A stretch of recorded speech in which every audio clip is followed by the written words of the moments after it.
Honestly যেটা হলো যে বিএফএফ চাচ্ছে যে মানে আমরা চাচ্ছি যে যেহেতু হামজা এক মতন একটা প্লেয়ার আমাদের এখানে এসে খেলবে, আমরা চাচ্ছিলাম যে সে অন্তত একটা দিন মিডিয়া প্লাস আমাদের যারা স্পোর্টস লাভার ফুটবল লাভার যারা আছে তারা যেন তাকে পায় কাছে, সেটা একটা করার জন্য সেই চেষ্টা অব্যাহত আছে যতটুকু আমার জানা। আর যেটা হলো যে আমরা চাচ্ছি যে যত দ্রুত তাকে আনা যায়, কারণ সে তো আমরা নিয়ে চলে যাব, সে এখানে আগে আসবে। তো সেইটাকে আসলে সেই টাইম ফ্রেমটাকে এখন পর্যন্ত আমরা মিলে দিতে পারি নাই। তার যেহেতু সে তার ফ্যামিলি নিয়ে আসবে এবং এসে হবিগঞ্জে যাবে, তো সেইটাকে নিয়েই আসলে আমাদের প্ল্যানিং চলছে। আমার মনে হয় যে আসলে তো সবাইকে নিয়েই তো বসে আমরা একটাই করব। তারিখটা আমরা তো যাচ্ছি, হামজা বারবার বলতেছিল 19 তারিখ, তো সেখানে আমাদের কথা হয়েছে যে সেটাকে আমরা যদি 17 তারিখও আনতে পারি এরকমভাবে বলা হচ্ছে, কিন্তু সে তো ওখান থেকে ছুটি পাওয়ার ব্যাপার আছে। তো সেটা নিয়ে দেখা যাচ্ছে 17-18 তারিখের এই তারিখ এখন পর্যন্ত আমাদের কাছে আছে। আমরাও প্রেশার দিচ্ছি 17-18, ও বলতেছে 19 তারিখ, এখন পর্যন্ত এইটার মধ্যে আছে। 10 তারিখ, 10 তারিখ সৌদিতে জয়েন করবে।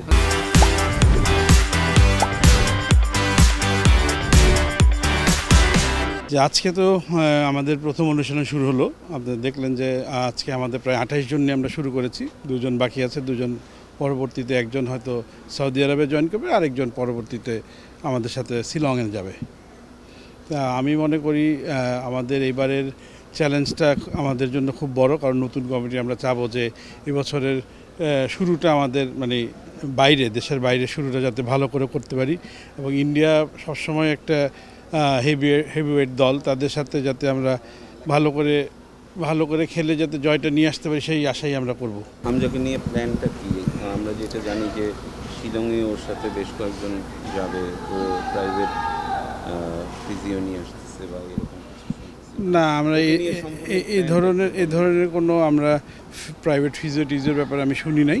হ্যাঁ, উনি আসবে, ওনার পরিবার পরিজন যারা আছেন, তার বাচ্চা 3 বাচ্চা এবং তার ওয়াইফ, এগুলো নিয়ে কথা চলতেছে ফুটবল ফেডারেশনের সাথে। তো আশা করি আপনারা 2-1 দিনের মধ্যে এটি একটা সুন্দরভাবে আপনারা জানতে পারবেন যে কীভাবে কী হচ্ছে না হচ্ছে, যেহেতু ওর একটা এজেন্ট আছে আপনারা জানেন, এবং এই এজেন্টের মাধ্যমে কাজগুলো হচ্ছে। তো আশা করি এর ভিতরেই একটা সমাধান বের হয়ে যাবে। ওর বাবা অ্যাকচুয়ালি ঢাকায় উনি এসছেন, বেশ কিছুদিন হয় আমাদের সাথে যোগাযোগ ছিল। তো উনি সেদিন ঢাকায় তার কাজও ছিল কিছু, তো ওই প্রেক্ষিতে সে আসছিলেন। তো আমরা তাকে বিএফএফ মানে ভবনে আমরা ডেকেছিলাম। তো আনফর্চুনেটলি সেদিন আমাদের প্রেসিডেন্ট সাহেব ছিলেন না, উনি একটু তার ব্যক্তিগত কাজ এবং বিভিন্ন কাজে ঢাকার বাইরে ছিলেন উনি, সেজন্য তার সাথে দেখা হয়নি।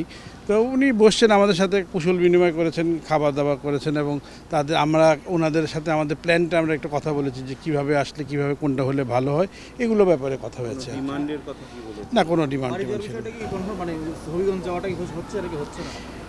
এইটা এখনও যেহেতু এটা একটা সিকিউরিটির ব্যাপার আছে, এগুলোর কাজ চলতেছে এখন পর্যন্ত। আমরা বিভিন্ন সংস্থাগুলোকে আমাদের ফেডারেশনের পক্ষ থেকে চিঠি দেওয়া হবে, এবং তারা ওই চিঠির মাধ্যমে যতটুকু যা সম্ভব হয় সেগুলো করা হবে। না, ফ্লাইট এখন পর্যন্ত চূড়ান্ত হয়নি, এবং উনি সম্ভবত ঢাকায় ওনার যে আসার পরে কিছু প্রোগ্রাম তো থাকবেই, যেহেতু উনি আসতেছেন এতদিন পরে।